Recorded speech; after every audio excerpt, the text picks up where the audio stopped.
More than 500,000 people were homeless in the United States last year. 9,000 of those people live here in North Carolina. For the homeless in Alamance County, there's only one place to go: Allied Churches. But this homeless shelter is in trouble. If it is forced to shut down, the hungry and poor will have few options. Now, the community is looking for ways to save this last hope for the homeless.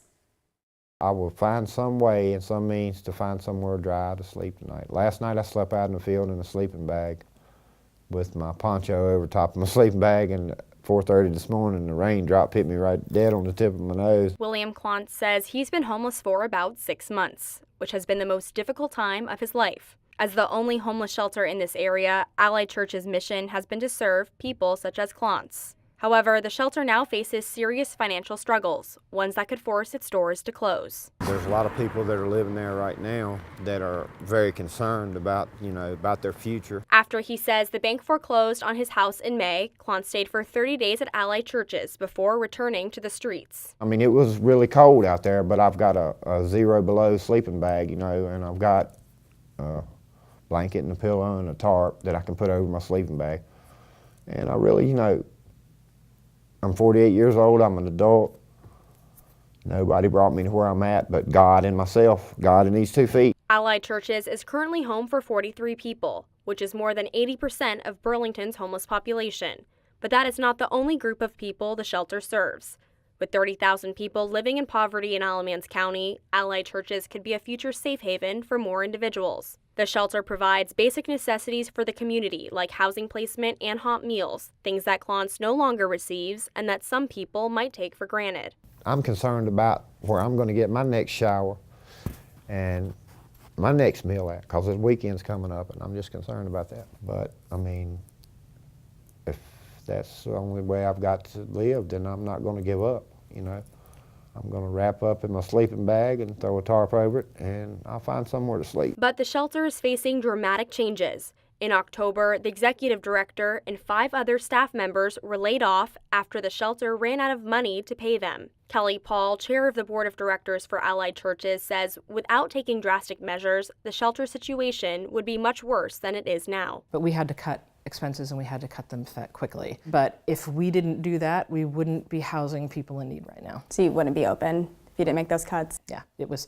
pretty much at that point that we could either continue to house people, or we could eliminate a couple of positions that would save us enough money to continue operating.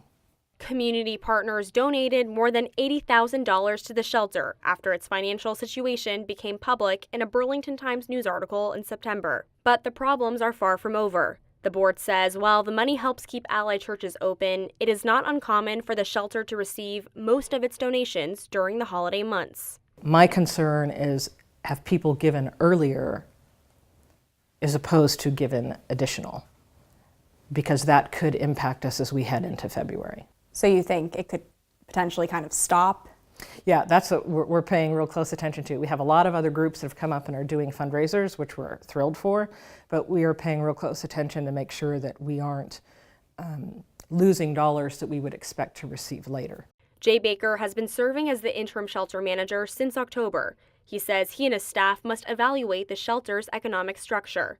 If this latest round of donations dries up, the shelter could close, forcing its residents to fend for themselves. Would hope that some would be resilient, but the obvious answer is that some individuals would be on the street. Is that the reality of it? That would be the reality if no one was taking care of the homeless population, yes. Because there's no other place for them to go. There's no other place for them to go. What's the closest place for them to go? Greensboro, Raleigh, or Durham.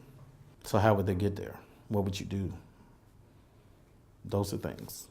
Those are the biggest questions. Are those things that concern you think about a Yes. lot? Yes. Yep. What would we do? Who's going to help them? Who's going to provide those services? At what magnitude are they going to provide those services? So there's a lot of questions. If Allied Churches closed, shelters in Greensboro are 22 miles from Burlington, whereas the closest shelter in Durham is 36 miles away. This could mean the homeless would have to walk anywhere from 7 to 12 hours to get there. What would happen if the shelter did close? That'd be awful. How do you let someone sleep out at night? How do you not help your fellow man get to where they need to go. Why should people care about what's going on at Allied churches? What would you say to them? Why not care? Homelessness is a real problem. And if your total life's concern is just about yourself, then that is not really what we're living for. For someone who says, I won't be homeless, that won't happen to me, what would you say to them? I say it all the time. We're only one decision away from being homeless. What kinds of decisions could these be? For some individuals, it could be the decision of which bill I pay. For some individual, it could be whose friend's house I'm entering to hang out in or stay over in the next 15, 20 minutes. It could be accepting a ride from someone. It could be anything. For years, Allied Church's finances declined, but recently hit a rough patch. According to the shelter's IRS tax forms, employee salaries collectively dropped $85,000 between 2015 and 2016. Donations and grants from churches and businesses also dropped more than $225,000. We were started by a group of churches that had a calling and a need to help the homeless in our area. But as years have evolved and churches have evolved, we now know that churches have their own issues as well as being viable and being able to help the community. The First Reformed United Church of Christ is a partner of Allied Churches. Pastor Philip Myers has preached to many homeless people before, including to Clance one October morning. While he wishes he could help more, he says some churches, including his own, are unable to. Unfortunately, a lot of congregations, they're struggling to meet their own budgets. A lot of mainline Protestant churches are declining. That's the trend. And as they struggle with their own finances, unfortunately, oftentimes the first thing to be cut out is benevolence. So as churches are struggling, Allied churches are going to continue It's a to fallout, struggle. yes. Yeah. So what's plan B for them? I think they have to become less and less dependent on congregational donations. Though Allied Churches plans on remaining open for now, Elon Community Church pastor Randy Orwig says the long-term problems concern him. His church partners with the shelter annually and donated $5,600 last year. Orwig was surprised when he heard the news in September. All of a sudden we get this word that there's no money. So that was a shock. When were those initial telltale signs that the shelter wasn't going well? When were those bells kind of going off? I would probably tell you January of 2017, when I first joined the board, is when I realized that there was something wrong. So why was it made publicized so much later than that? You can only cry wolf so many times, right? You know, the sky is falling kind of thing. And then people don't listen to that anymore.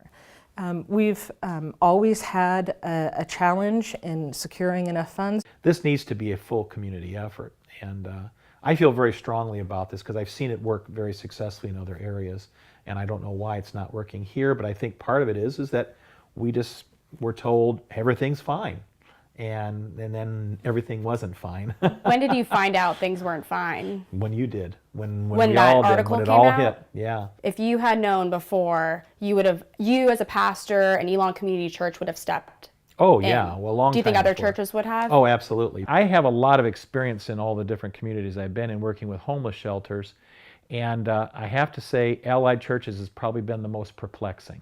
Both pastors say they are frustrated with Baker's lack of transparency. At a church consortium on November 27th, which we were kicked out of, Orwig said Baker had his guard up. That raised red flags for Orwig. But I think it was still a very kind of defense maneuver to let us know that it's okay, we're all in kind of crisis mode. And I think they want to get us out of crisis mode, but on the other hand, sometimes you can almost say we're not needed, like everything's under control. And that's something that we want to be very concerned about. When we asked for a follow-up interview to address these accusations, Baker declined. Allied Churches has gone through 3 leadership changes in the 7 years Orwig has been at Elon Community Church. The pastor says the lack of consistent leadership makes it hard to build a relationship with the organization. That's what I mean by perplexing. We would get a different kind of style each time. And so it was a very different kind of experience. And quite honestly, had we known that there could have been more potential for this to fall through, we would have been much more involved. Moving forward over the next year, over the next few months, what do you hope your relationship is with Allied Churches? Do you think there will be any changes from the past? Oh, it's already changed, but the problem is that who do you relate to?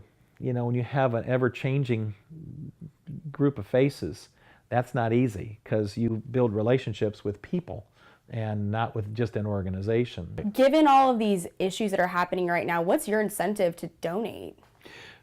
It's my call. It's my call of faith. I Even don't have through any all the choice. frustration. Yeah. I guess it's like anything. You can take things for granted until they're gone or till they're almost gone, and then you have to realize you have to do something more. I do want to challenge our leadership to make advanced or larger gifts to allied churches moving forward, which I think they're open to.